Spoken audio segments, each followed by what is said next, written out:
Assalamualaikum warahmatullahi wabarakatuh.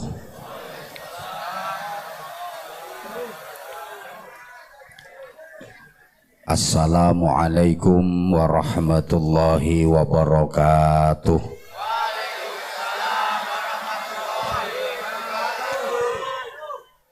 Bismillahirrahmanirrahim. Alhamdulillah wasyukru lillah wal khairu wasyarru bimasyiatillah. Asyhadu an la ilaha illallah wahdahu la syarikalah wa asyhadu anna Muhammadan abduhu wa rasuluhu la nabiyya ba'dah. Allahumma salli wa sallim wa barik ala sayyidina wa maulana Muhammadin sahibis syafa'ah wa ala alihi wa ashabihi wat tabi'in wa man tabi'ahum bi ihsanin ila yaumil qiyamah. Subhanaka la ilma lana illa ma 'allamtana innaka antal alimul hakim. Rabbi shrah li sadri wa yassir li amri wahlul 'uqdatam min lisani yafqahu qawli waj'al li waziran min ahli. Rabbana la tuzigh qulubana ba'da idh hadaitana wa hab lana min ladunka rahmah innaka antal wahhab. Amma ba'd. Sa'adatul qurama masyayikhana al-a'izza wa ulama'ana al-ajilla, para alim, bapak-bapak kiai, ibu-ibu nyai, para sesepuh yang kita ta'zimi, kita suwuni pangestu dan doa, pejabat pemerintah dalam semua tingkatan dan jajarannya, tokoh-tokoh masyarakat yang kita hormati, pengurus mushola Baitul Ma'ruf bersama rekan-rekan panitia dan sahabat-sahabat Banser yang kita cintai, yang kita banggakan, Bapak, Ibu, adik-adik, seluruh jamaah yang mudah-mudahan senantiasa dirahmati, dibarokai dan diridhoi Allah Subhanahu wa ta'ala. Dalam rangka syukuran renovasi mushola Baitul Ma'ruf sekaligus hormat peringatan tahun baru 1444 Hijriah. Sesungguhnya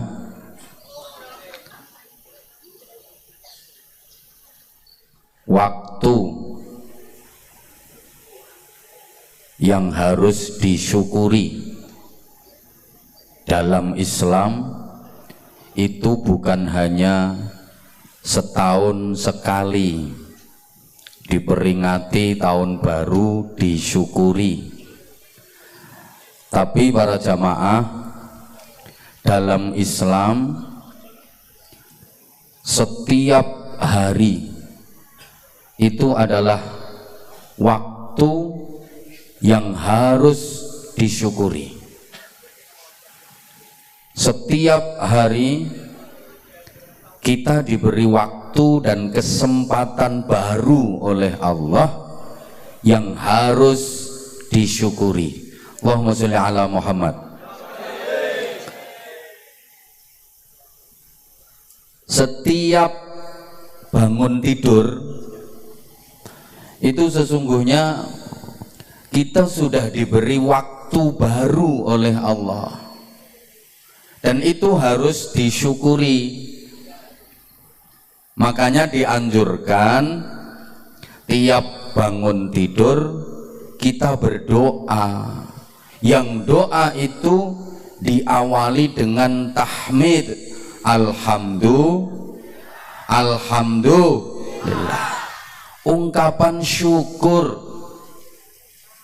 Kula yakin sedaya pun apal dongane tangi turu. Tangi turu niku ndonga alhamdulillahilladzi la haula wala quwata illa billah. Ana sing adzhaba anil adzab. Tangi turu niku dongane alhamdulillahilladzi ahyana ba'dama amatana wa ilaihin nusyur. Niku yen tangine sakderenge subuh dongane kados wau.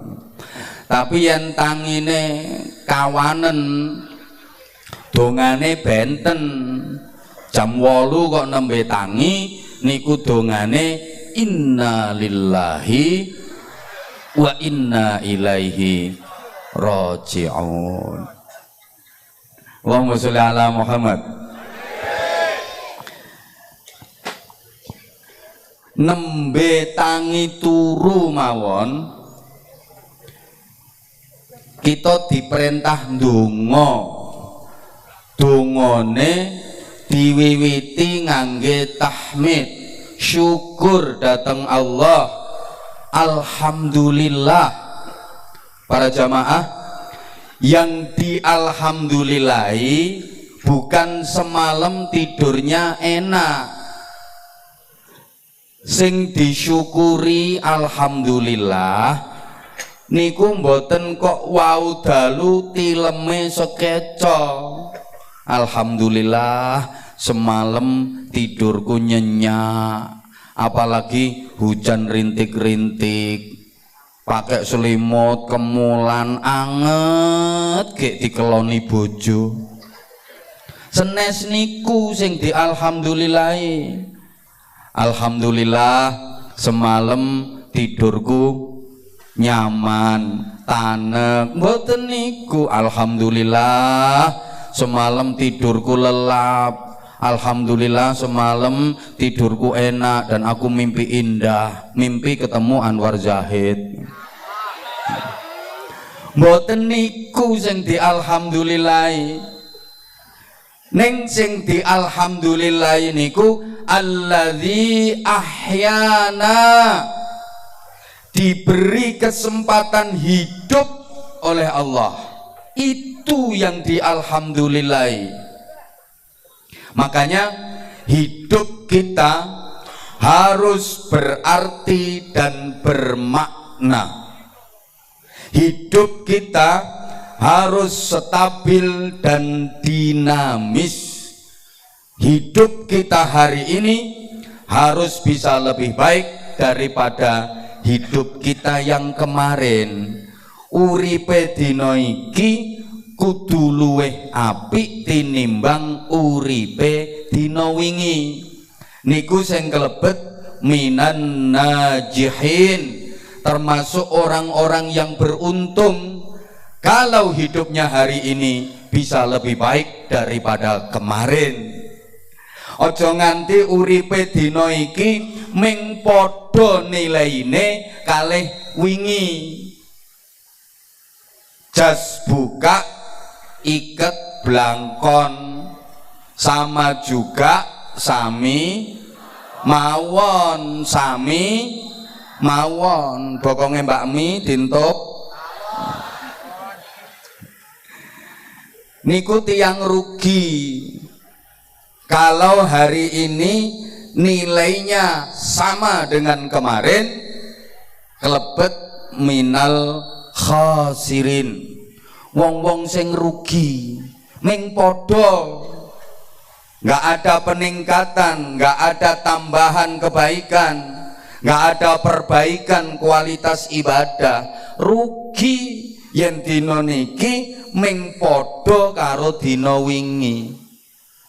Apa maneh hari ini lebih buruk daripada kemarin.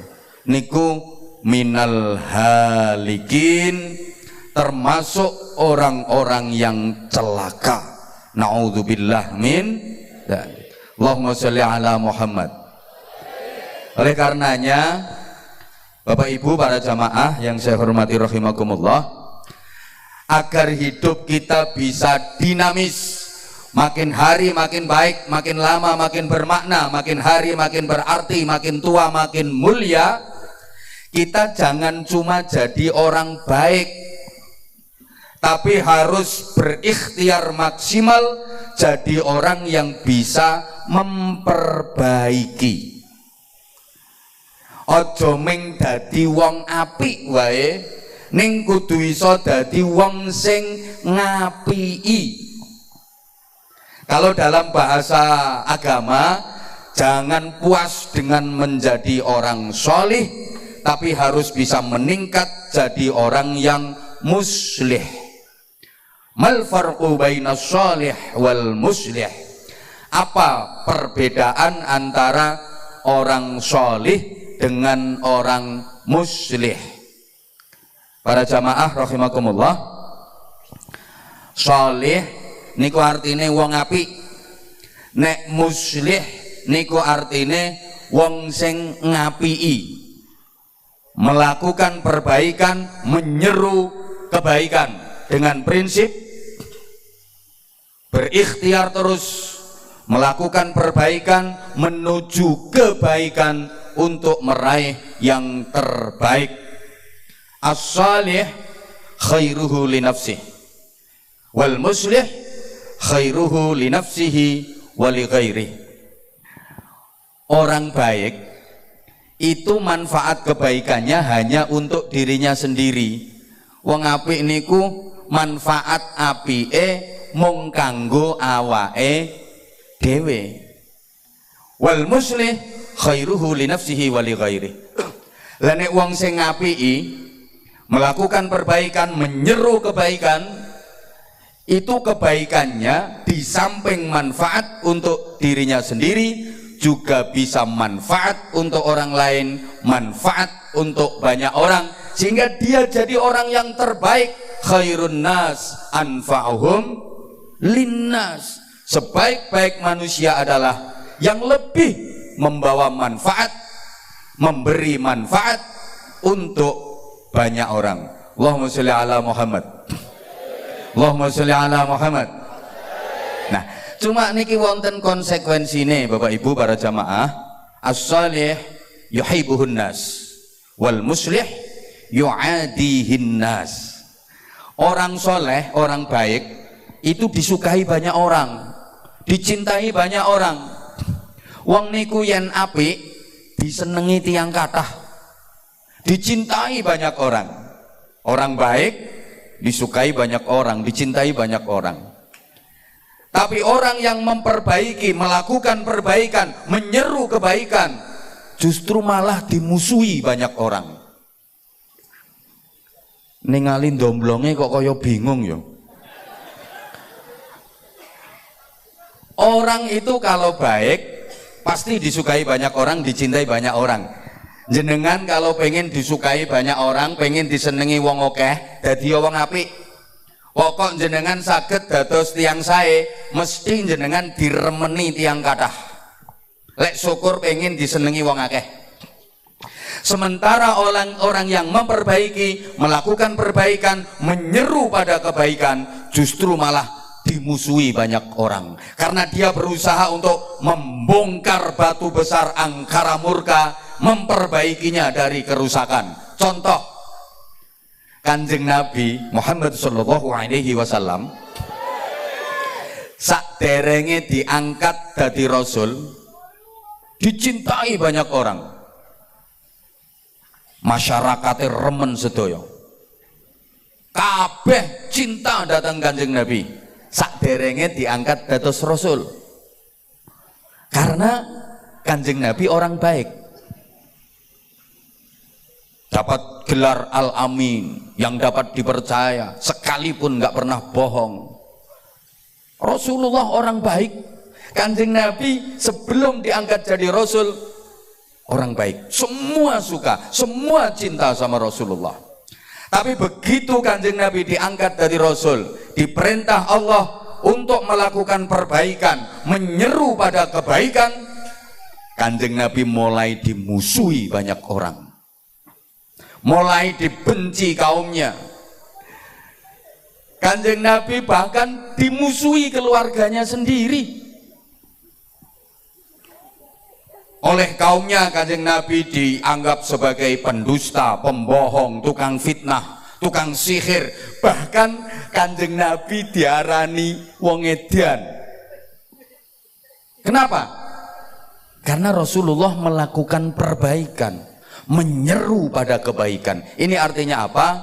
Panjenengan kalau berikhtiar, berjuang melakukan perbaikan, entah itu lewat dari pengurus musola, TPQ, madrasah diniyah, atau berjuang di tengah-tengah masyarakat, harus siap dengan resiko dimusuhi wong akeh. Kok koyo gak paham ya tak omong ya. Orang berjuang melakukan perbaikan di tengah-tengah masyarakat itu pasti banyak yang membenci. Wong Kanjeng Nabi mawon nggak pernah melakukan kesalahan, ya akeh sing musuhi kok. Bangsane Abu Jahal, Abu Lahab, Abu Sufyan, Abu Gosok durung ono waktu itu.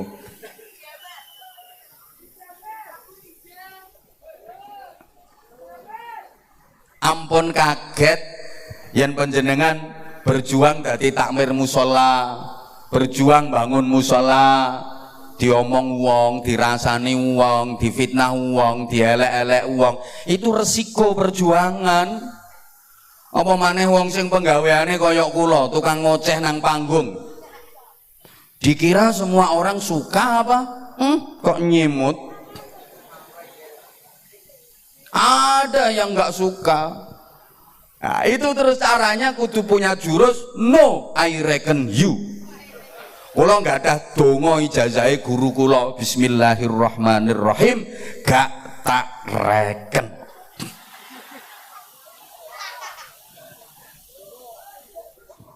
Harus tahan banting, harus kuat mental.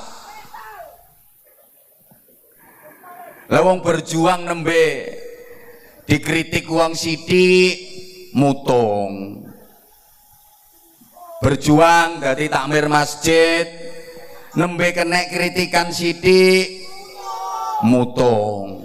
Ya wis mau aku mau dadi takmir masjid, wis emplok-emplokon kono masjide. Engko dadi ustad ora diwenehi jatah khutbah Jumat neng masjid mutung. Perkara gak uman teken Allah. Sehingga Luqman Al-Hakim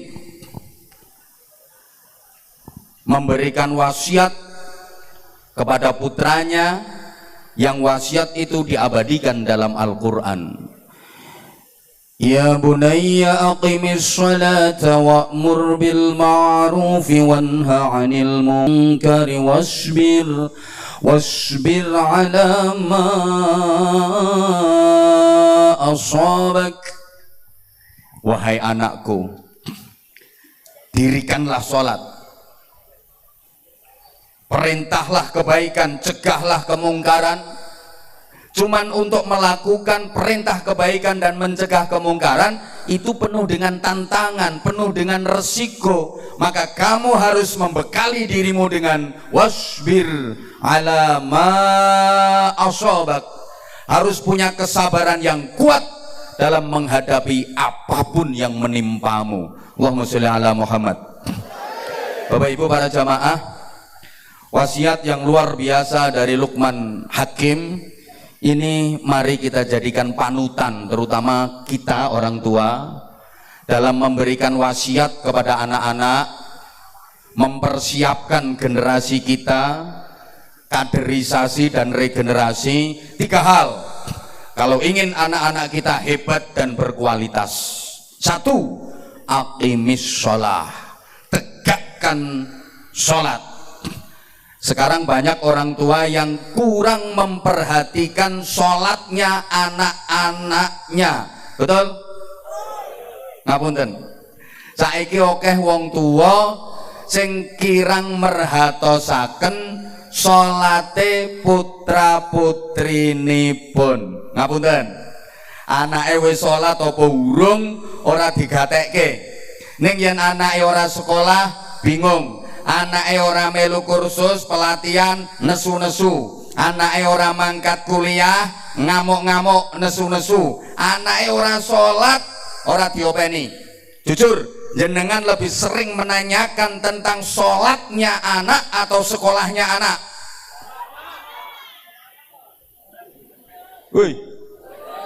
Woi, jenengan luwe bingung numbaske Quran ten anak nopo numbaske HP?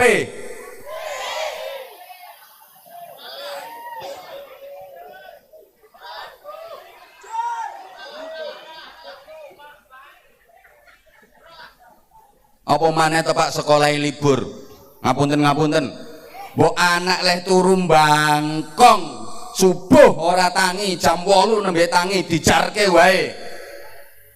Tapi lek wayahe anak mangkat sekolah diobrak-obrak kongkon tangi. Nanti pikir dewe-dewe. Kalau saya ditanya, kenapa anak akhlaknya buruk, ngopo anak kok nakal? Jawaban saya sederhana, sholate ora kopen, sholate ora bener.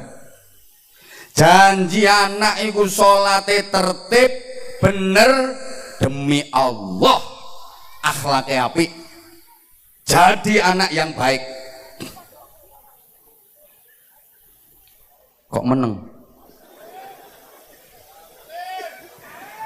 Anak nganti wani nyang wong tua, anak toto kromone elek, ngapunten, bahkan kadang kena miras, narkoba.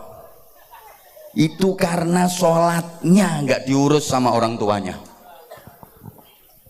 Mergo sholat wi jelas tanha anil fahsya'i wal mungkar. Pokok anak niku kalau mulai kecil sudah dididik tertib sholatnya, disiplin sholatnya, bagus sholatnya, demi Allah sampai sepuh dia akan tertata menjadi orang baik. Halo. Wong tua saiki niku akeh sing mboten gatekke salate anak. Wis salat apa durung nak? Jarang ditanya seperti itu. Wis. Lha iki peresmian musala kok, musala iki nggon salat kok. Dah nanti disambung. Yang kedua, wa'mur bil ma'ruf wanha 'anil munkar. Jadilah ahli berjuang sesuai dengan kapasitasmu. Memerintah kebaikan, mencegah kemungkaran, itu penuh dengan resiko, maka kunci utamanya wasbir ala ma asabak. Kamu harus bersabar atas apapun yang menimpamu. Bapak Ibu para jamaah, orang yang melakukan perbaikan hidupnya penuh tantangan. Muslihun wahidun ahabbu ilallah min alafi solihin. Satu orang yang menyeru kebaikan, satu orang yang memerintahkan kebaikan, itu lebih dicintai Allah daripada ribuan orang baik yang tidak melakukan perbaikan. Tak baleni. Satu orang yang melakukan perbaikan, menyeru pada kebaikan, itu lebih dicintai Allah daripada ribuan orang baik tapi nggak mau melakukan perbaikan, nggak menyeru pada kebaikan. Kenapa? Gini para jamaah, Allah menjaga kelestarian dunia, keamanannya dunia, keselamatannya dunia itu melalui orang-orang yang melakukan perbaikan, bukan melalui orang-orang baik saja.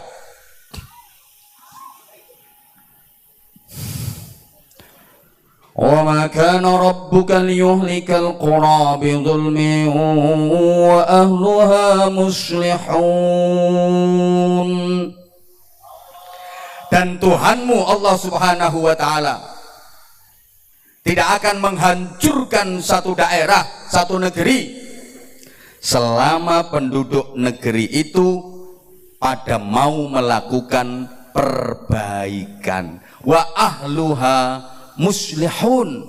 Kalau para penduduk negeri itu mau melakukan perbaikan, Allah le dawuh mboten wa ahluha sholihun, penduduk negerinya orang-orang baik, mboten, tapi wa ahluha muslihun, penduduk negeri itu, masyarakatnya mau melakukan perbaikan. Allahumma sholli ala Muhammad. Yuk monggo, mumpung tesih dipun paringi waktu dan kesempatan oleh Allah Subhanahu wa Ta'ala.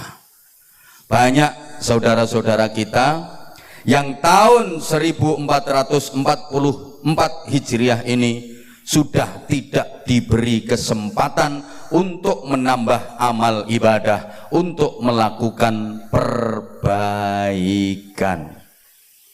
Kula jenengan tasih dipun paringi waktu, tasih dipun paringi kesempatan. Mari kita manfaatkan sebaik-baiknya. Ingat, orang sukses adalah orang yang pandai memanfaatkan waktu dan kesempatan. Kalau orang tidak pandai memanfaatkan waktu dan kesempatan, pasti hidupnya gagal. Halo?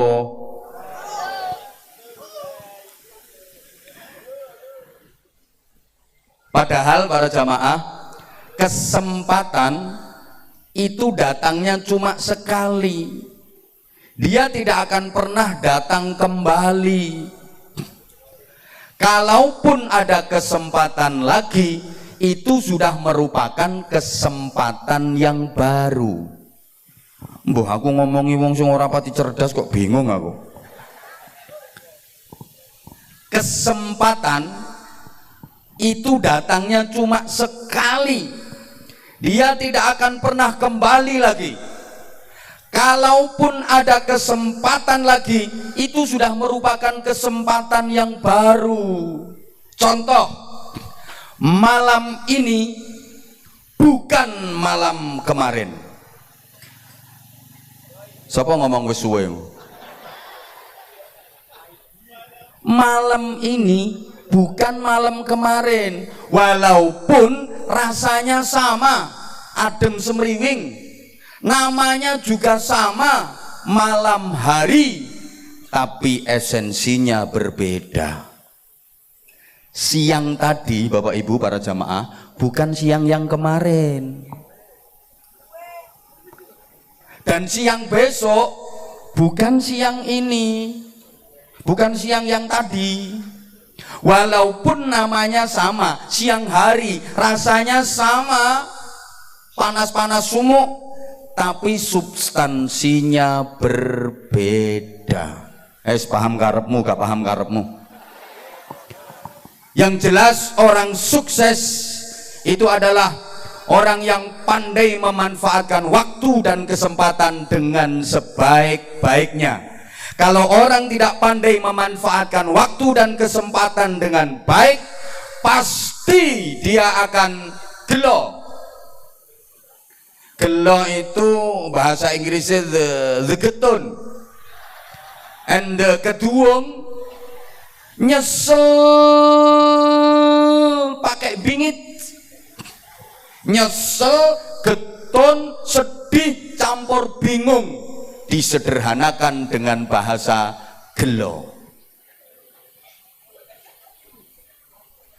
Apalagi kalau waktu hidup di dunia ini tidak dimanfaatkan dengan sebaik-baiknya, kedisian mati niku mboten trima ming gelo ning dadi gelu.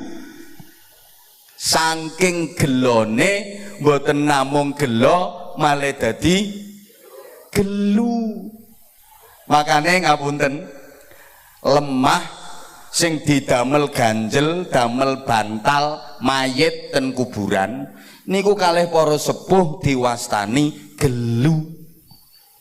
Iku simbol wong yen wis mati niku gelu. Saking gelone nganti gelu. Ngopo kok diarani gelu? Itu juga merupakan isyarat bahwa wong kuwi yen wis mati kabeh amale tugel kejaba ming telu.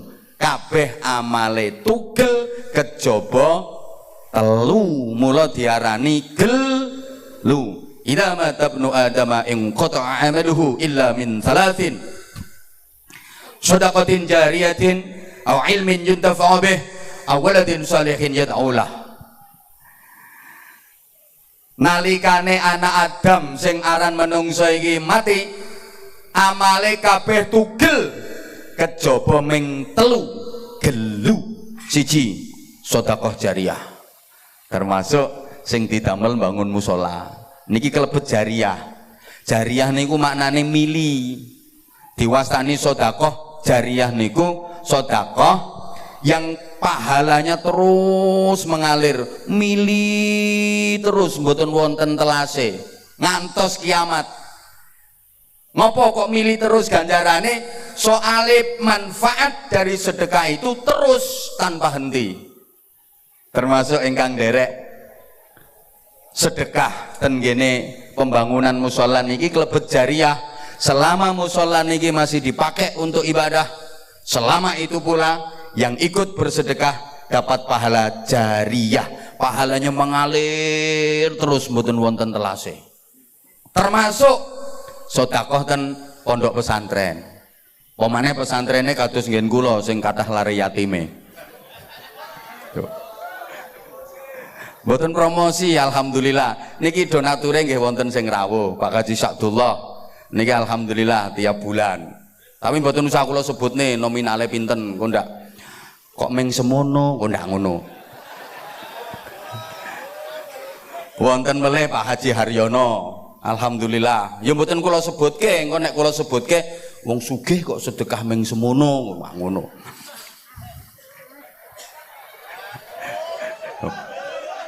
Menengo wae, kowe ora melu nyumbang cerewet. Niku dados jariyah. Ampun Pak Haji mboten usah tanglet pinten tiap bulan. Niku rahasia antara kita bertiga. Niku namine jariyah. Yang kedua ilmu sing manfaat. Nomor 3 anak solih yang terus mendoakan. Allahumma sholli ala Muhammad.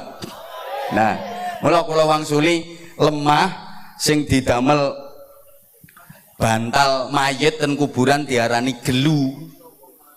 Niku cacahe wonten 7. Mang tangletke bapak-bapak sing kulino nata mayit ten kuburan gelu niku cacahe 7. Yen disambung-sambung unine malah dadi gelu. Kan 7. Nek meng siji yo gelu ngono ae. Lah nek 7 gelu. Saking gelune. Mula kalih tiyang Jawa kuburan niku diuruki diparingi pathok. Ngopo kok diparingi pathok? Gawe tenger. Ahli warise keluargane yen arep ziarah kersane mboten kliru kuburane wong liya. Tulisi jenenge Haji Sakdullah. Gawe tenger. Lah pathoke kuwi loro. Pathok yen siji arane tenger, yen pathok loro kuwi arane tenger. Mula ten alam kubur niki isine wong tenger. Allahumma sholli ala Muhammad. Ayo coba kita pikir, kalau kesempatan sudah habis, Kalau tubuh kita sudah terbujur kaku, dibuntel, gombal elek, biasa disebut mori, biasa diarani kain kafan. Halo, maka ngapunten, udah nggak ada lagi yang bisa kita banggakan. Ya, sementara ini kita sering disibukkan oleh dunia sampai lupa kepada Allah, lupa dari berzikir, lupa dari ibadah, ya karena urusan dunia. Tapi kalau kesempatan udah diambil sama Allah, yang ada tinggal gelu, yang ada tinggal penyesalan. Makanya ngapunten, apa yang mau kita banggakan? Yang punya pakaian bagus, klambi regane nganti 7 juta, 8 juta, jangan sombong. Itu cuman pakaian duniamu. Semahal-mahalnya bajumu, semahal-mahalnya pakaianmu, pakaian yang kamu kenakan terakhir kali adalah kafan collection. Lho nggih napa mboten? Nggih napa mboten? Allah.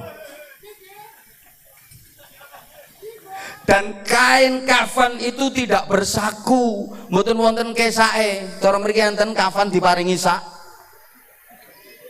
Artinya apa? Nggak ada duit yang bisa kita bawa serta.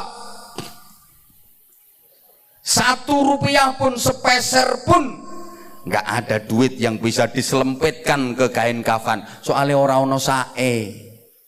Artinya kalau kita sudah meninggal, kalau kita sudah mati, yang dinilai Allah bukan berapa kekayaanmu, bukan berapa jumlah duitmu, tapi yang dinilai Allah adalah kau gunakan untuk apa hartamu, kau manfaatkan buat apa kekayaanmu. Sing melarat ora usah melu mikir. Iki aku ngomongi sing duwite akeh-akeh kuwi lho. Allah nggak akan menanyakan tabunganmu ada di berapa bank, rekeningmu berapa, ATM-mu berapa, saham perusahaanmu berapa, putu kali nyamat armadanya berapa, nggak ditanyakan sama Allah.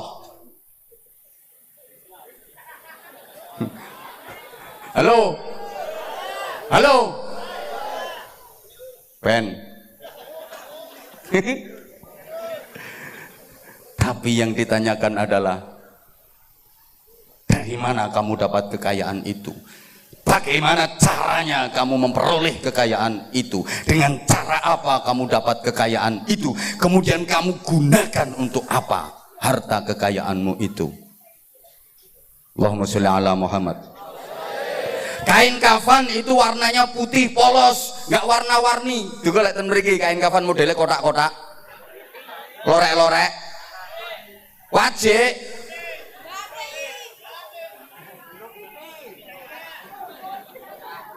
gak ada yang warna-warni. Itu artinya apa? Yang dipandang Allah bukan warna-warni dari pakaianmu, bukan warna-warni dari perhiasanmu. Allah nggak akan pernah menilai bagus nggak kain kafanmu, bois mboten kafanmu, modis nggak kafanmu. Bukan itu yang dinilai sama Allah. Karena kain kafan itu nggak butuh tutorial, nggak butuh kreativitas, dan kain kafan itu bukan karya desainer ternama. Dia hanya karya Pak Mudin. Ditontomi nggak tangan. Halo, woi, tontomi tangan, pocong, taleni set, wes. Tali pati mbahmu, tali ini tali wangsul le, niku simbol. Ngopo kok tali wangsul? Mergo ngelingke sing urip ki wangsul ngersane Gusti Allah. Wong biyen oleh mulangi nganggo isyarat, nganggo simbol ngono kuwi. Terus Kain kafan juga nggak bisa ditempeli embel-embel tertentu. Loh, dipasangi stiker karo cah cilik. Ya, sok makmu lek mati kayak ono stiker.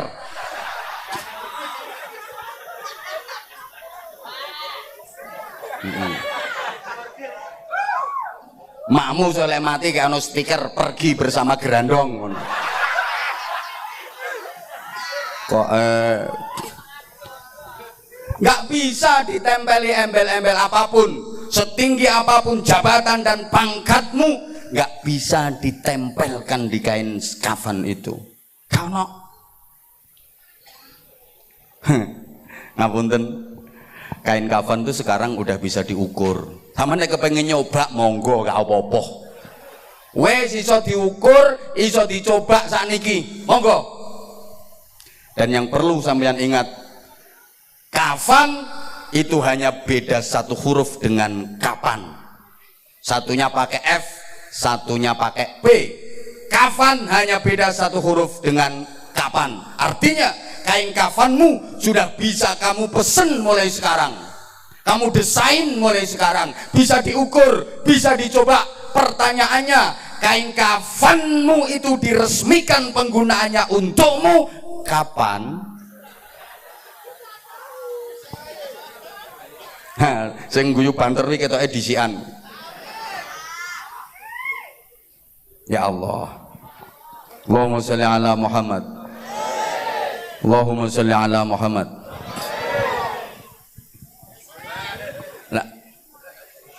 Iya, makanya ngeten, mumpung tesih dipun paringi kesempatan, sing winginane dereng sae, monggo sakniki mulai melakukan kesainan dan kesainan. Ngapunten, sing winginane salate tesih dereng jangkep, maktubah saja, sholat fardu yang 5 saja itu masih bolong-bolong. Winginane harusnya sehari 5 kali dijadikan 5 hari sekali. Kadung kumat diropel-ropel usolli fardhu subhi wa duhri wal asri wal maghribi wal isya'i keroyokan lillahi ta'ala. Sekarang harus jangkep, harus komplit, lengkap. Syukur-syukur disempurnakan dengan sholat-sholat sunnahnya, rawatib qobliyah ba'diyahnya. Amin Allahumma. Nek warga Gemiring Kidul Nalumsari iki wayahe sholatnya bukan hanya 5 waktu. Sholat 5 waktu kuwi kanggo wong Islam anyaran, wong Islam amatiran. Lek Gemiring Kidul iki wong Islam kawaan, sholatnya harus sudah 7 waktu. Zuhur, asar, maghrib, isya, tahajud, subuh, duha. Gemiring Kidul ampun kathah sing 7 waktu to nggih? Preketek. Wong nek salate 7 waktu itu ada aura di wajahnya. Simahum fi wujuhihim min atharis sujud. Lagi sing tak depi kok burek-burek.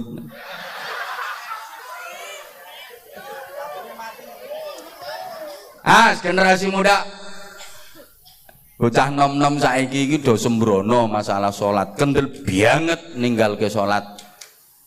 Pemane sing wis latah ikut-ikutan tren. Masyarakat kita ini kan termasuk masyarakat latah, diakui gak diakui. Apa yang lagi ngetren, rame saiki wayahe fashion sing sapa kuwi. Melu-melu ya ngono kuwi masyarakat kita iki modele ngono. Latah, gampang terpengaruh. Woi, Citayam lho, Citayam fashion show lho. Megal do endal. Oke, mengekspresikan oke, tapi tetap dalam budaya ketimuran, budaya keindonesiaan. Jangan out of control dari nilai-nilai agama, nilai-nilai keindonesiaan. Halo. Nah saiki bocah-bocah kuwi dok, ya Allah ya Karim, ngapunten, kendel-kendel banget ninggal sholat. Sampai saya pernah nanya sendiri, ono bocah nom-noman ki arep melu, ngapunten, melu majelis pengajian dan sholawat, rame ning alun-alun. Ya karena acaranya besar, acaranya malam habis isak. Kepingin manggon ngarep, zuhur wis tekan alun-alun. Zuhur, asar, maghrib, isak gak metu teko alun-alun. Ya ora salat. Lho pengajian sholawatan kok ora salat to blok.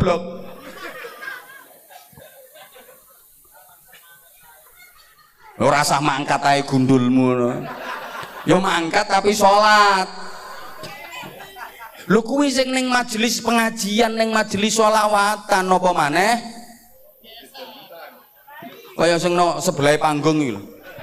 Alasane anak gaul, anak kekinian. Wayah subuh gawe maraton. Wayah zuhur gayane nyang salon. Wayah asar main badminton. Wayah maghrib ndelok sinetron. Wayah isya dolanan handphone. Yo ngono kuwi sok nang alam kubur kena smackdown.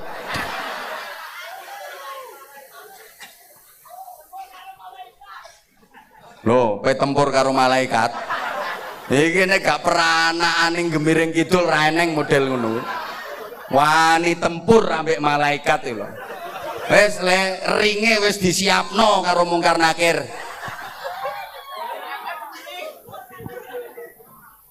Allahumma sholli ala Muhammad. Maaf yang kemarin sholatnya masih jarang-jarang berjamaah. Sekarang harus ada perbaikan dong. Diusahakan istiqomah berjamaah. Syukur-syukur 5 waktu terus berjamaah.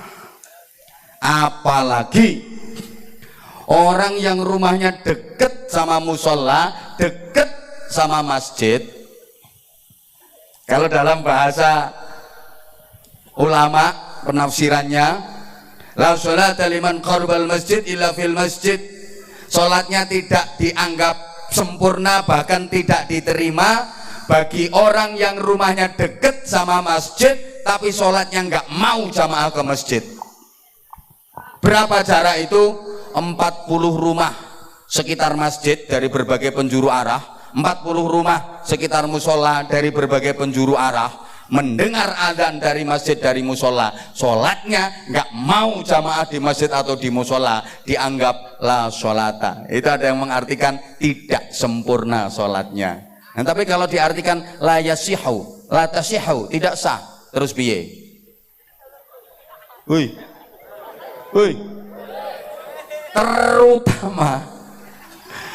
terutama isya sama subuh itu emang yang paling berat. Aku pesen takmir musola, pengurus musola, musolai wis apik, nggih, bangunan joboe wis apik, bangunan jerone ya kudu apik. Soalnya watake menungso iku seneng dandanin jobo, rapati seneng dandanin jero. Iki watak menungso, seneng dandan jobo, ora pati seneng dandan jero. Sampai wong Gemiring Kidul nek bangun omah sing diapiki ya terase. Wis kamar elek ya bene, nggon salat elek ya bene, sing penting terase apik. Padahal terase mung jagani wong liwat. Wong liwat kok dipenting-pentingke. Padha-padha ngono ora usah bangun omah, bangun teras wae.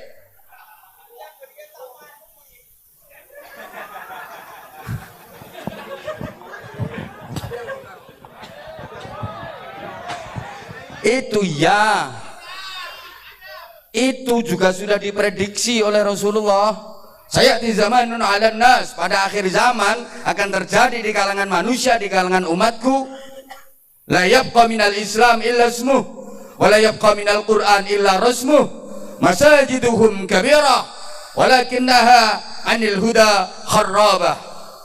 Akhir zaman nanti akan terjadi di kalangan umatku, Islam hanya tinggal nama, Al-Quran tinggal tulisannya, masjid musola bangunannya gede-gede, megah-megah, mewah, indah, tapi kosong dari petunjuk, kosong dari jamaah. Ini kayaknya udah terjadi kok. Islam tinggal nama. Sekarang kalau gebiarnya Islam, syiarnya luar biasa. Pengajian di mana-mana ribuan jamaah, majelis sholawatan di mana-mana ribuan jamaah.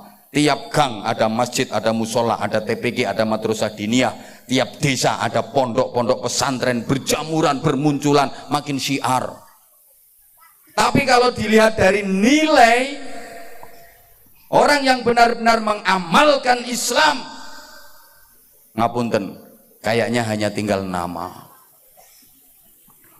Woi, woi. Anak-anak jenengan niku sering pundi to leh mentelengi Quran karo mentelengi HP.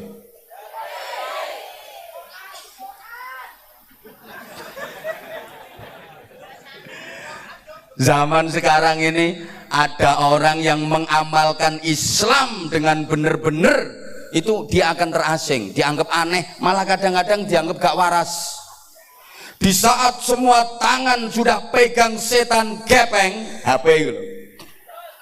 Semua tangan pegang itu, kok ada anak muda gemiring kidul, kemana-mana tangannya pegang tasbih, diputer wiridan terus, sulastri sumiati. Orang duwe bolo bocah kuwi, mungkin diarani cahedan.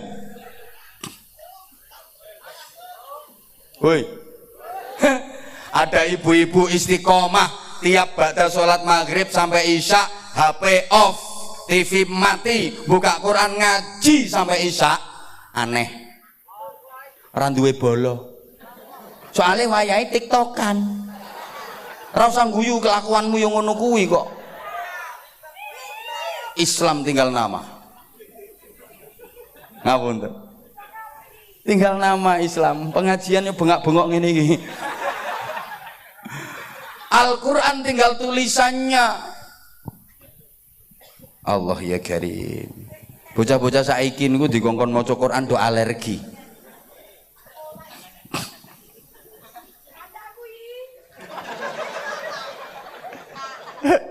Allah ya karim.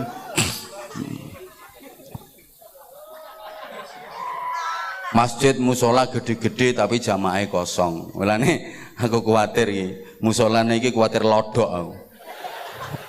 Kuatir wae. Tolong musola aja nganti lodok.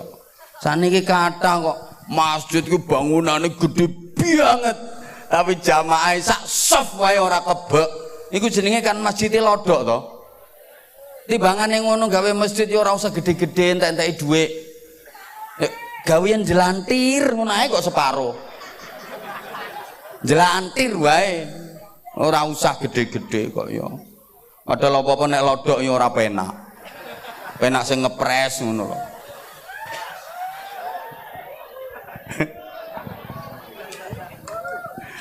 Terutak kok apa-apa wae.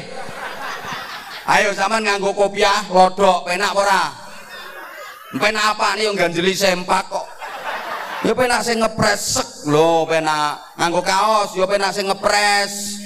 Nganggo sandal penak sing ngepres, nganggo celana penak sing ngepres, nganggo bojo. Lodok ya ora penak kok ya. Apane sing ngajur? Musola masjid iki aja nganti lodok, ora penak. Terutama isya sama subuh. Ngapunten, isya subuh itu barometer keimanan. Panjenengan kalau pengen tahu seberapa kualitas keislaman panjenengan, seberapa kuat iman panjenengan, seberapa hebat kesolehan panjenengan, ukurane yen diajak nindake sholat isya sama sholat subuh. Kalau diajak mengerjakan sholat isya sama subuh, semangat, rikat, mengerjakan di awal waktu dan usaha berjamaah, insya Allah Islamnya panjenengan mantap, imannya panjenengan kuat, solihnya panjenengan hebat. Tapi kalau diajak mengerjakan sholat isya, sholat subuh kok wegah, ditunda-tunda engkosek sinetrone api, engkosek kayak wegah males, Islamnya lemah, imannya meragukan, kesolehannya dipertanyakan. Malah di antara tanda-tandane wong munafik kuwi abot dijak nindake jamaah isak karo subuh. Tak baleni pengumuman di antara tanda-tanda nifak, tanda-tanda orang munafik itu adalah berat diajak mengerjakan jamaah sholat isya dan jamaah sholat subuh. Pun jenengan kalau mengerjakan sholat isya dan subuh berjamaah kok enteng, semangat, rikat, tandanya imannya jenengan hebat, tandanya jenengan mukmin sejati. Tapi kalau diajak jamaah isya dan subuh gah aras-arasen males, berarti jenengan rodok mukmin, rodok munafik. Kowe ndak usah biji wong liya, iki ket mau kok umek perkara lampu tak saduki lampune kok. Anyel aku. Lha ket mau sing dipikir apa wis wayahe ngene umek perkara lampu. Gregetno. Mau ditata sing genah, nek wis wayah ngene iki aja kok umek bingungno jamaah. Jamaah malah ora konsentrasi perkara nyawang dirimu intak-intik kaya wong penting-penting dhewe ae. Halo. Wis wayah ngaji wis kaya ora ngerti watekku ae. Kelakuanku ki nek wis wayah ngaji yang lain stop, termasuk departemen perbadokan. Apan wayah ngaji ana konsumsi dibagi, mandek aku mulih. Iki ganti lampu. Aku wis ikhlas masih najan ora ana lampune ireng yo bene wong nyatane ireng kok. Ikhlas lillahi taala aku wisan. Wong panggunge yo cilik.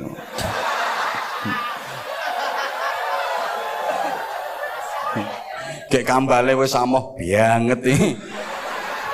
Niki kambal rampung nggo meme gabah. Biane iki panitiane ngirit iki. Saking aneh Pak Haji Sakdullah niki dulur kula, kanca kula ditelepon nggih. Ngono taun. Ya kula sakjane sedereng nampi jadwal. Nyuwun diselakne. Lha niku rak mboten nate to jadwal mboten enten sarengane niku. Ya mek iki tok. Mesti wonten sarengane mriki kalih mriki kalih. Soale diselak karo wong kuwi. Aku yo sing penting hitungane jelas aku yo ngono.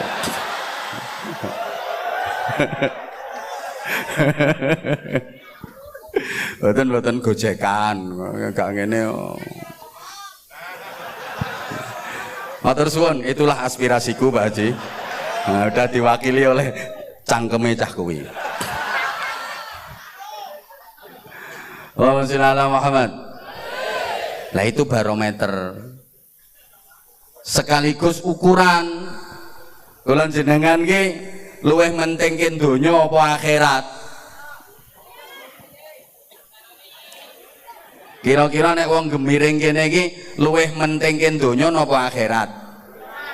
Akhirat napa donya? Lah omong sing ngomong akhirat embel gedes. Wong ke Al-Qur'an niku wis ngenas bal tu'thirunal hayatat dunya. Ki rata-rata menungso ki luwih mentingke donya tinimbang akhirat, lebih memprioritaskan dunia daripada akhirat. Yuk dibuktikan. Donya kuwi simbole bayaran. Akhirat kuwi simbole ganjaran. Ayo padha-padha dikongkon milih siji, jenengan milih pundi? Ganjaran napa bayaran? Ya. Nah ngono. Seneng aku nek jujur ngono kuwi. Halo. Bapak Ibu ngapunten, jenengan luwih seneng pundi? Nggadah anak sing pinter golek ganjaran karo nggadah anak sing pinter golek bayaran? Ya. Wis ayo ngene meneh. Sampeyan umpama duwe anak wedok perawan, ayu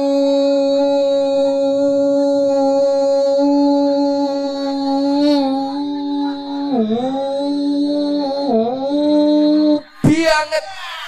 Sing jelas ora kaya ibune. Anak panjenengan iki dilamar bocah lanang loro, bocahe padha, bagus, ganteng, gagah, gede dhuwur, sehat, atletis, kuning kulite sauntu-untune. Sing siji bocahe pinter golek ganjaran, sijine bocahe pinter golek bayaran. Sing sampean pilih, sampean trimo dadi mantu, bocah lanang sing pinter golek ganjaran apa bocah lanang sing pinter golek bayaran? Ya. Ayo wong Gemiring Kidul, sampean luwe bangga ndi duwe mantu santri karo duwe mantu pegawai negeri?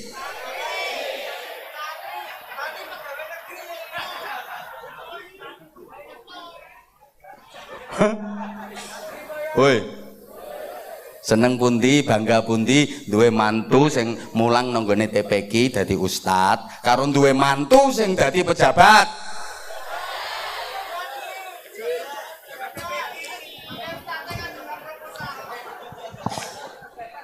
Aku ngerti ngene ra mangkat aku.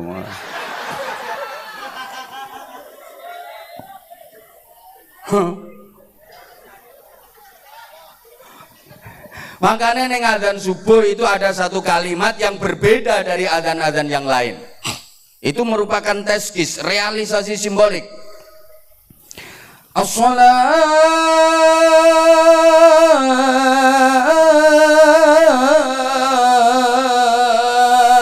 khairun minan naum. Ora penak ya ora laris, Bro. Kok ngene penak suarane jare. Sing marake laris ya penake kuwi kok. Loh, itu kan simbol. Walal akhiratu khairul laka minal ula. Dan akhirat itu lebih baik bagimu daripada dunia. Salat lebih baik daripada tidur. Salat simbol akhirat, tidur simbol dunia. Makanya leh ngelagokke ten Mekah, ten Madinah niku sing pun nate tindak haji, tindak umroh lah. As-shalah ki panjang. Kaya mau.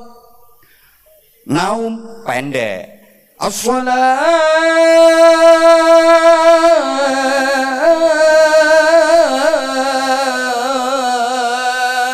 khairum minan naum. Iki lek diartekne lak ngene to. Salat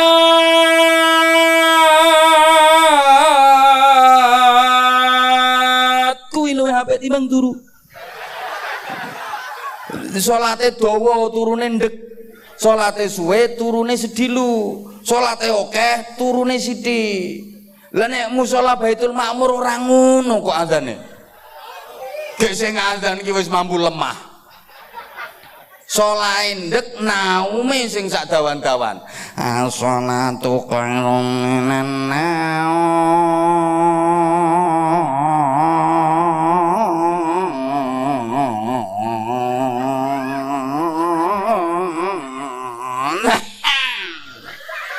watuk-watuke klebu speaker. Lha piye diarteke lak salat kuwi luwih apik timbang turu. Mulane aja kaget sing krungu padha kelon meneh.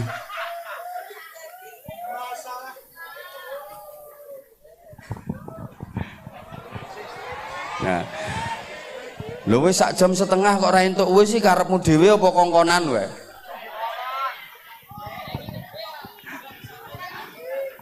Melekan gundulmu. Allahumma sholli ala Muhammad. Allahumma sholli ala Muhammad. Terus lakukan perbaikan. Uripe kudu saya apik. Nah, saiki ngaji sepuh. Termasuk memperbaiki kualitas ibadah. Bapak Ibu para jamaah, di 10 menit terakhir. Lha wong kene iki urung krungu to saiki iki hitungane per menit. Nek kurang ya sok ngundang meneh. Kok ya Sayyidina Abu Bakar Siddiq radhiyallahu taala anhu itu membagi gridnya ibadah. Tahu? Gak ngerti gridnya ibadah ya. Ya wis ngene. Iya, cara Jepara ngene ya. Wis kelas-kelas ibadah dalam 3 level, dalam 3 tingkat. Satu, ibadah yang dilakukan karena takut siksa neraka. Jadi mau ibadah karena dia takut kalau enggak ibadah akan disiksa di neraka. Yang kedua, ibadah yang dilakukan karena kepingin mendapatkan nikmat surga. Dia mau mengerjakan ibadah karena dia pengen dimasukkan ke surga. Yang ketiga, ini level ibadah yang sangat tinggi, motivasinya luar biasa. Bukan karena takut disiksa di neraka, bukan karena ingin dimasukkan di surga, tapi semata-mata karena cinta kepada Allah, berharap ampunan, kasih sayang dan ridha Allah Subhanahu wa taala. Allahumma shalli ala Muhammad. Singkat-singkat saja. Yang pertama, ibadah yang dilakukan karena takut siksa neraka. Ini kalau diidentikan kayak ada pembantu mau melaksanakan tugas-tugas pekerjaannya karena dia takut sama majikannya. Lek gak kerja takut dimarahi majikannya, takut dihukum sama majikannya, takut kalau disiksa sama majikannya. Atau ada karyawan, anak buah yang mau kerja karena dia takut sama bosnya, takut dipecat sama bosnya, takut dimarahi sama bosnya. Jadi kalau ada bosnya dia kerja, tapi ketika bosnya nggak ada, ya sakarepe dhewe. Wong dia mau kerja karena takut sama bosnya. Paham nggak ini? Paham betul? Atau ada murid di sekolah, dia mau mengerjakan tugas-tugas sekolahnya, dia mau mengerjakan soal-soal dengan sungguh-sungguh karena dia takut nggak naik kelas, takut nggak lulus, takut dihukum sama gurunya. Atau bisa digambarkan seperti istri mau melayani suaminya, mau masak, mau nyuci bajunya, mau mijitin, karena dia takut kalau nggak melayani dengan baik akan digampar sama suaminya, akan bukan cuma dimarahi sama suaminya. Iya, takut nggak dikasih duit.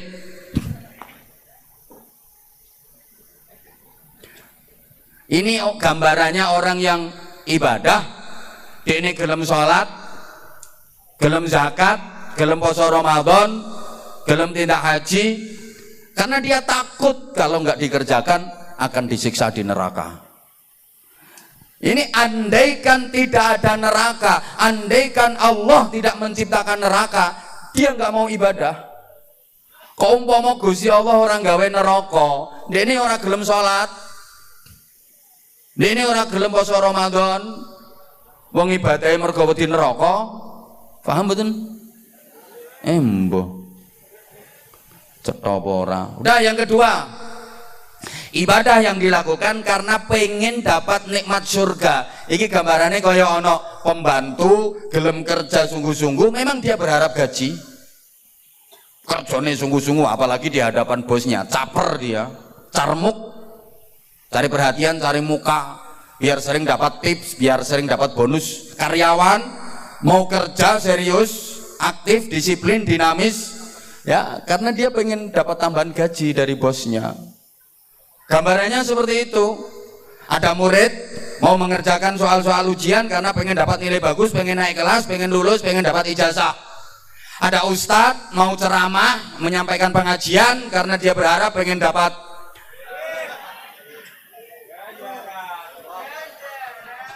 Ojo mancing-mancing. Saya udah sering sampaikan, ono kiai sopo wae ngaji niate golek bayaran, golek duit, dosa. Kiai sapa wae ngaji kok niate golek bayaran, golek duit, dosa. Ha luwih dosa meneh lek sampean nekake kiai, ngundang kiai mbok kon ngaji ra mbok kei duit. Kok yo ibadah yang motivasinya karena pengen masuk surga, pengen dapat nikmat surga. Kayak ada seorang istri mau melayani suaminya, mau nyuci bajunya, mau menyiapkan daharannya, mau mijitin. Karena apa? Karena dia berharap dapat tambahan uang belanja. Ini biasanya istri yang model kayak gini biasanya yen diparingi blonjo akeh. Suaminya disayang-sayang. Wong lanang ngadeg langsung dirangkul, menggelayut mesra, lek manggile papa, papa. Papa. Papa katanya mau ngarit. Udah kok Ma, ngaritnya udah. Udah tebak. Dapat banyak Pak? Ya dapat 2 karung. Lah sekarang suketnya ditaruh di mana Papa? Ya Papa geletakkan di kandang. Loh berarti Papa udah dari kandang? Udah Ma, Papa ngelihat tadi ada teletong mundung-mundung. Udah Papa keruin semua. Lek Pak diparingi duit blonjo akeh, suami disayang-sayang. Orang njaluk ditawani terus. Gek wong lanang teko rebahan ning gene amben ora njaluk pijet ora apa ya dicideki langsung dimek-mek dipijeti gek rata sing ledok sing geneng dimek-mek kabeh sing dekok sing mentol ora ana sing kliwatan.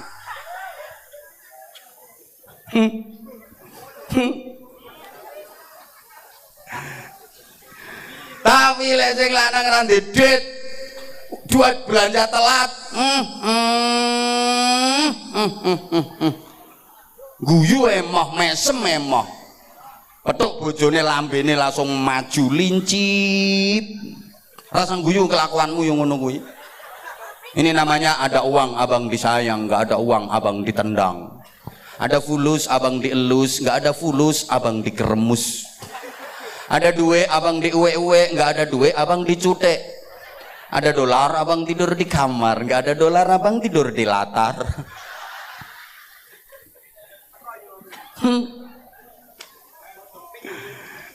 Lagi lagi terus nih gawat loh ini. Wong lanang ngarep ganti kelambine kayak kotor. Begitu diambil, loh, kelambi kotor ngubah kelambi ora resik. Sing wedok lan jawab nyantai, blonjone kurang kok njaluk resik. Jatah gawe tuku sabun cuci kurang. Wong biasane lek belanjani 3 juta iki mek 2 juta. Sing 1 juta gore tak tukokne deterjen kok resik kelambimu sak untu-untumu resik. Suami minta dibikinin kopi, begitu jadi kopinya diminum. Bismillahirrahmanirrahim.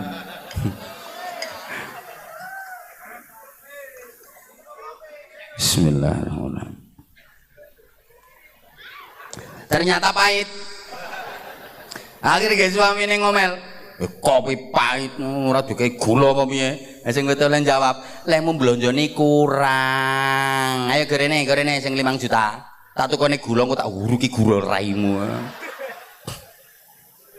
Ya karena tendensinya itu kan lagi terus-terusno gawat nonggo.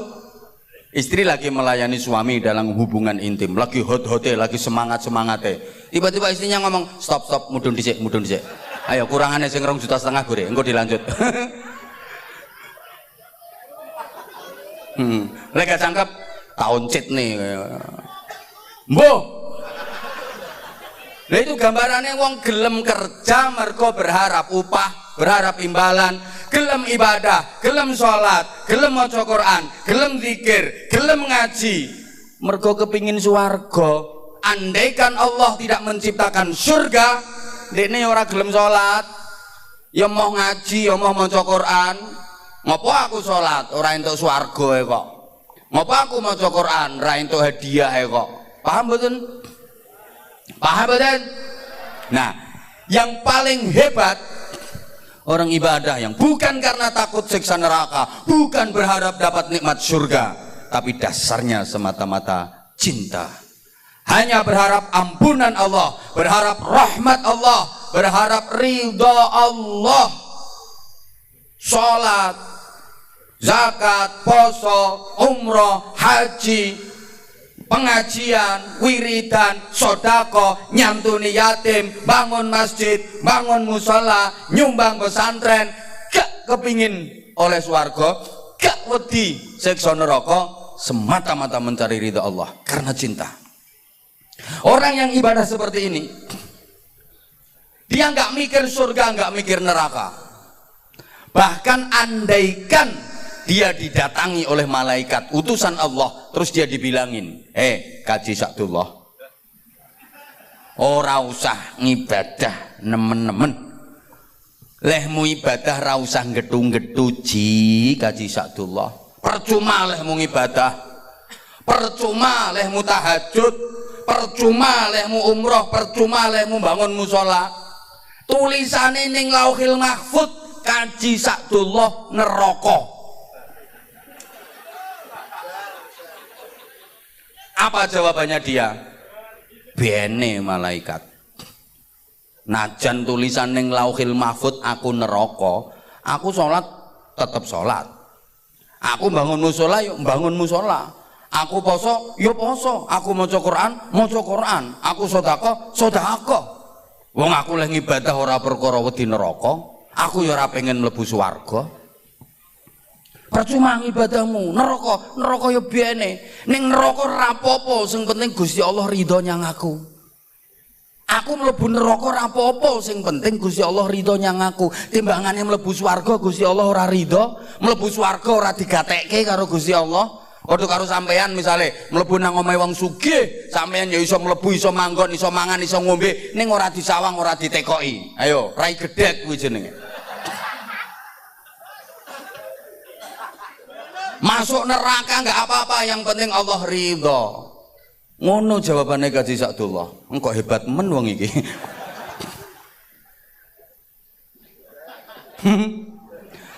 Orang mergo pengen swarga, orang mergo wedi neraka kok.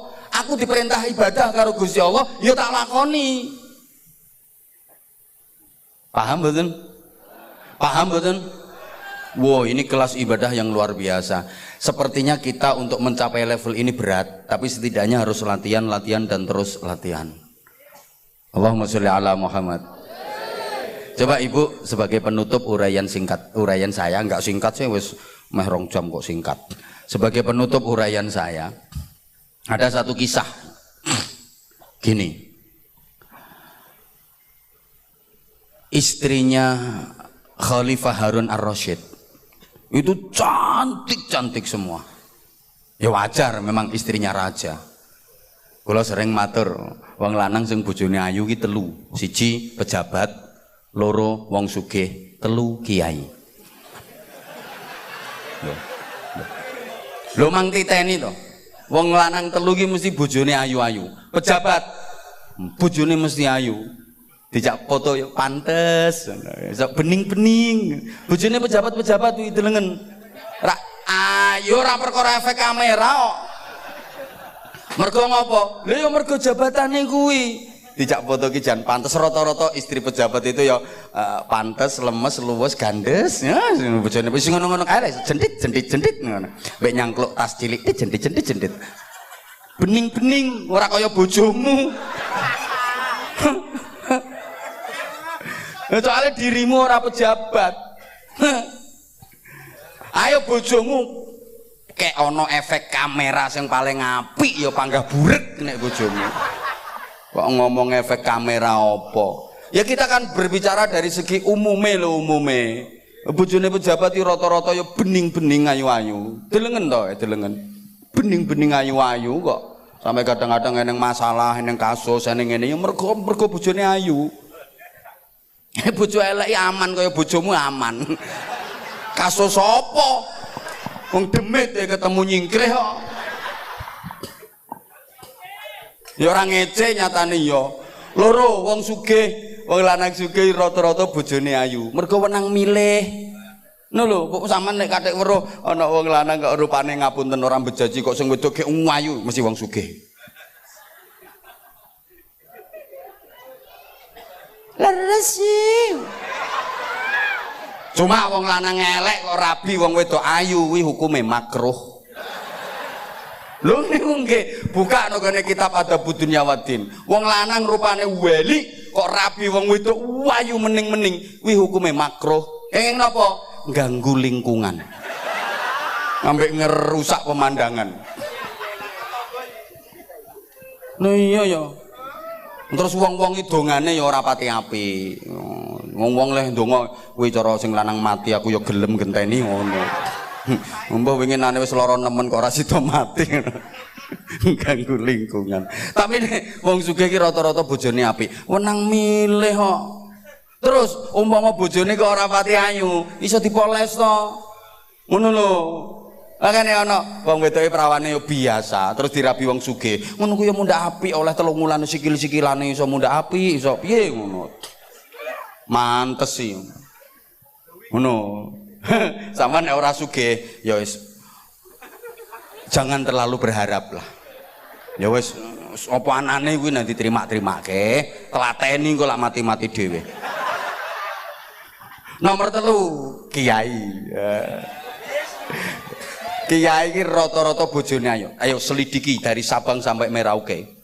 Nusantara rata-rata kiai-kiai bojone ayu. Iku bonus teko Gusti Allah.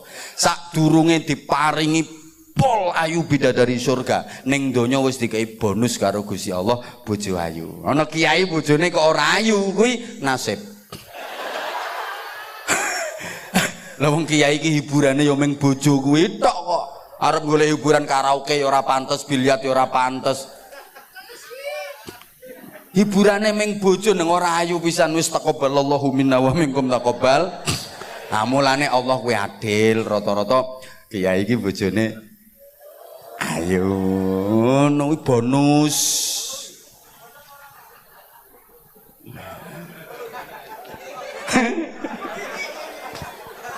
Loh, selidiki to. Wong wedok ki nek dinikah karo kiai kok mengandung aura beda. Mergo kesetrum. Kowe modelmu kok ora ngandel to. Mbok bandinge karo makmu jajali. Diomongi kok. Lah ini istri-istrinya Khalifah Harun Ar-Rasyid itu cantik-cantik semua. Wayu-wayu. Nah, ada salah satu istri yang berasal dari maaf wong desa elek dibanding istri-istrinya yang lain. Iki paling elek anjen wong desa ya rontok ireng rontok jemburis. Tapi anehnya istri yang desa yang jelek yang jemburis ini yang paling disayangi sama Khalifah Harun Ar-Rasyid dibanding istri-istrinya yang lain yang cantik-cantik luar biasa. Sampai keluarga kerajaan itu heran dan mereka bertanya, wahai Khalifah, Anda ini aneh, istrinya cantik-cantik kayak gitu, yang paling disayang, paling dicintai kok justru yang paling jelek, yang paling jemburis itu, aneh. Harun Ar-Rasyid nggak menjawab. Kalau pengen tahu jawabannya dan alasannya, besok semuanya kumpul di sini. Akhirnya keluarga kerajaan besok harinya kumpul di balairung istana. Kemudian istri Khalifah Harun Ar-Rasyid dipanggil semua. Setelah istri-istrinya ngumpul, Khalifah Harun Ar-Rasyid pun berkata, wahai istri-istriku, ini aku pegang kunci. Kunci ini kunci gudang tempat penyimpanan harta kekayaan pribadiku yang di dalamnya ada kain sutra, ada permata, emas, perhiasan, macam-macam kekayaan ada di situ. Ini akan aku buka. Aku akan nyuruh buka itu gudangnya di dekat balairung istana. Setelah pintu terbuka nanti kalian semua istri-istriku silahkan kalian masuk. Ambil apa saja yang kalian inginkan, ambil berapapun harta, kekayaan dan perhiasan yang ada di situ, semaumu, sebisamu. Itu hakmu semua istri-istriku. Segera Khalifah Harun Ar-Rasyid memerintahkan anak buahnya untuk membuka gudang tempat penyimpanan harta kekayaan pribadi. Begitu pintu gudang terbuka, subhanallah, semua istri-istrinya pada berlarian masuk ke gudang itu, rebutan, dan mereka mengumpulkan kekayaan, harta sebanyak-banyaknya yang bisa mereka kumpulkan. Semua berlarian, rebutan. Wong wedok, kecuali sang istri kesayangan yang deso, yang ireng, yang jemburis tadi. Dia sama sekali nggak beranjak dari tempat duduknya. Dia nggak ikut masuk ke gudang, dia nggak ikut ngambil harta itu sedikit pun. Harun Ar-Rasyid pun bertanya kepada istri desonya tadi, disaksikan oleh seluruh anggota keluarga kerajaan. Yang kok ayang nggak ikut masuk ke gudang, kok ayang nggak ikut ngambil perhiasan yang ada di gudang itu, yang lain kan udah pada ngambil semua, kok tetap duduk di sini? Jawabannya sungguh luar biasa. Wahai suamiku, aku tidak menginginkan semua itu. Yang aku mau hanyalah melayanimu. Engkaulah yang kucintai, wahai suamiku, dan kepuasanmu atas pelayananku itulah satu-satunya yang kuinginkan dalam hidupku. Coba jawaban seorang istri, wahai suamiku, aku tidak menginginkan semua harta, aku tidak menginginkan kekayaan, perhiasan, harta benda itu.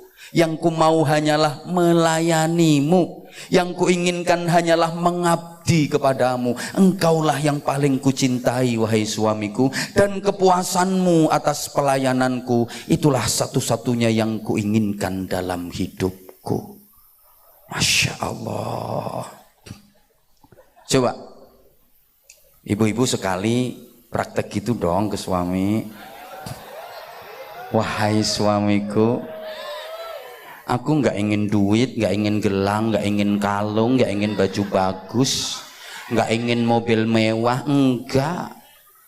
Aku nggak mau semua itu. Yang ku mau hanyalah melayanimu. Aku hanya ingin mengabdi kepadamu. Aku hanya ingin mendapatkan ridhamu. Aku hanya ingin melayanimu dengan setulus-tulusnya. Dan kepuasanmu atas pelayananku itulah satu-satunya yang kuinginkan dalam hidupku. Karena engkau adalah surgaku, ridhamu menentukan ridha Tuhanku. Insya Allah suami akan jawab, pret.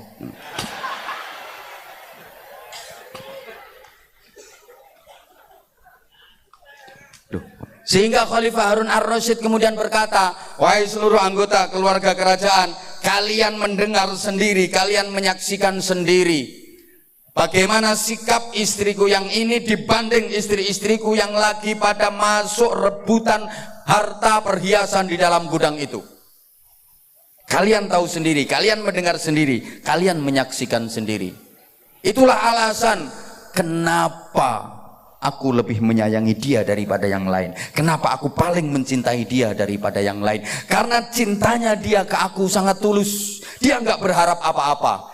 Bukan karena pangkat jabatan kedudukanku, bukan karena kekayaanku, tapi cintanya betul-betul tulus padaku, pengabdiannya betul-betul tulus kepadaku, sehingga semua keinginannya adalah perintah bagiku untuk mewujudkannya.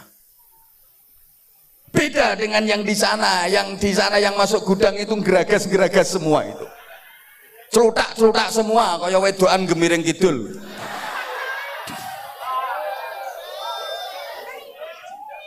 Coba ini kita terapkan ke Allah. Ya Allah, aku tidak menginginkan apapun dari kekayaan dunia. Aku nggak menginginkan harta, aku nggak menginginkan emas, aku nggak menginginkan duit banyak, aku nggak pengen jadi orang kaya raya, aku nggak ingin mendapatkan jabatan kedudukan dunia. Enggak ya Allah, yang ku mau hanyalah melayanimu ya Allah, yang ku inginkan hanyalah mengabdi kepadamu ya Allah. Engkaulah yang paling kucintai di atas segala-galanya, dan keridhaanmu atas pengabdianku itulah satu-satunya yang kuinginkan dalam hidupku ya Allah. Nek diterusne kan perkara engkau ngasih rizki aku berapapun itu kan urusanmu ya Allah. Ngono lho. Saman yo ngono, Bu. Wahai suamiku, aku nggak ingin harta benda. Yang kuinginkan hanyalah melayanimu. Aku ingin mengabdi padamu. Engkaulah yang kucintai, wahai suamiku, dan kepuasanmu atas pelayananku itulah satu-satunya yang kuinginkan dalam hidupku. Perkara engkau ngasih aku uang belanja sedikit atau banyak itu kewajibanmu. Ngono lho, Bu. Paham mboten? Blas.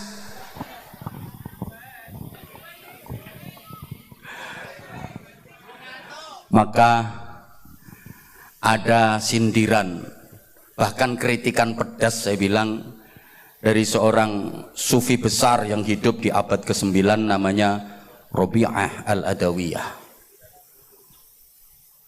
Rabi'ah al-Adawiyah, wanita mulia yang diangkat jadi kekasih Allah, yang terkenal dengan tasawuf cintanya. Satu hari Rabi'ah al-Adawiyah mengelilingi pasar kota Basrah sambil tangan kanannya pegang air yang diwadahi apa ya, nggak tahu bahasa Indonesianya. Kalau bahasa agak Inggrisnya saya tahu, the kendi. Lah zaman dulu kan yo belum ada teko macam-macam kan, the ceret. Tangan kirinya bawa obor dengan api yang menyala berkobar-kobar sambil lari-lari kecil mengelilingi pasar kota Basrah.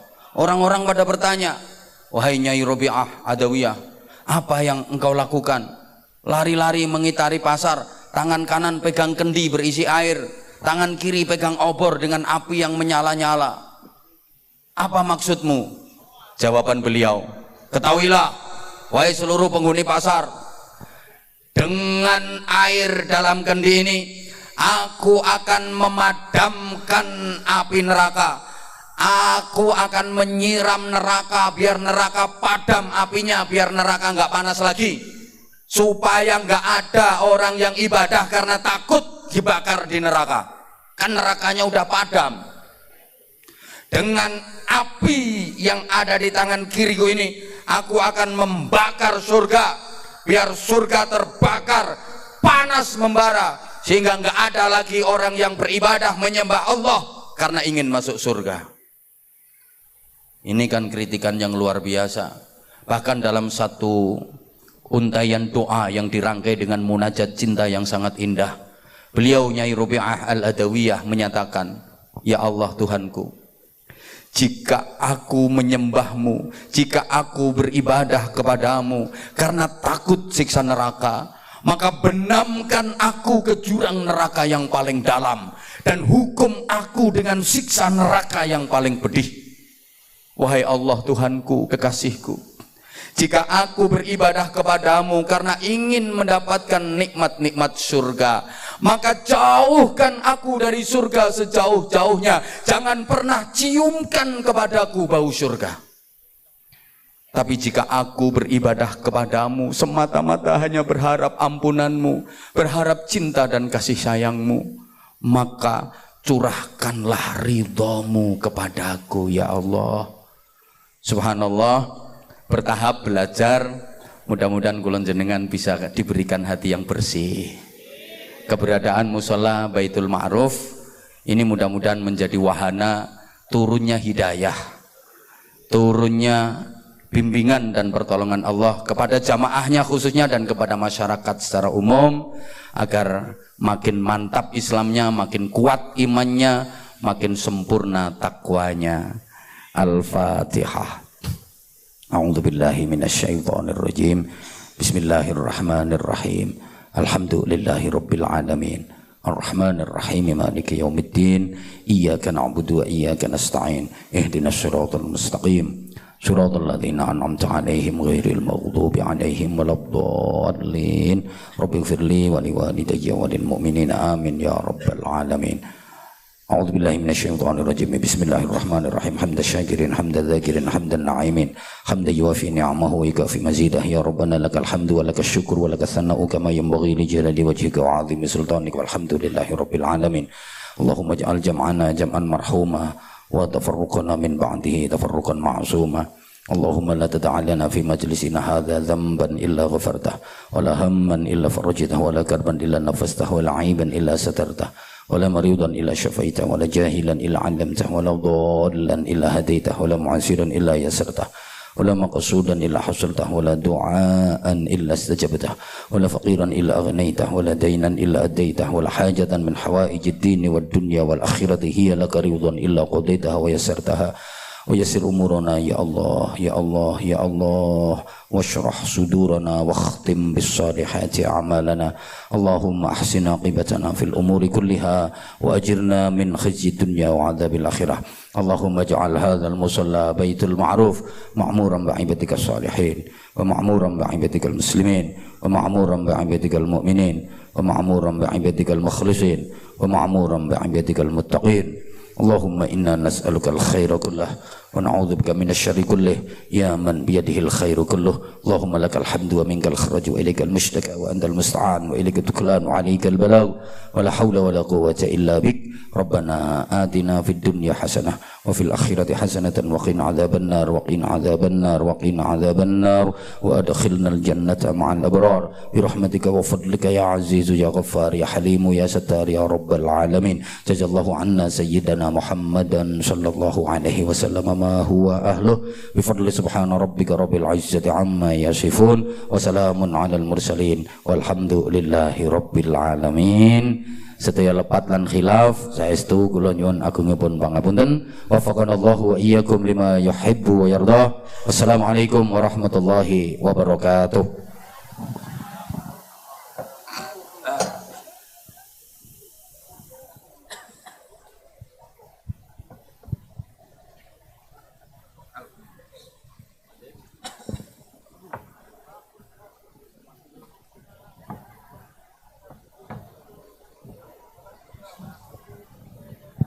Alhamdulillah wa syukur ala ni'amillah. Mugi sedaya pingatan berkah amin Allahumma amin.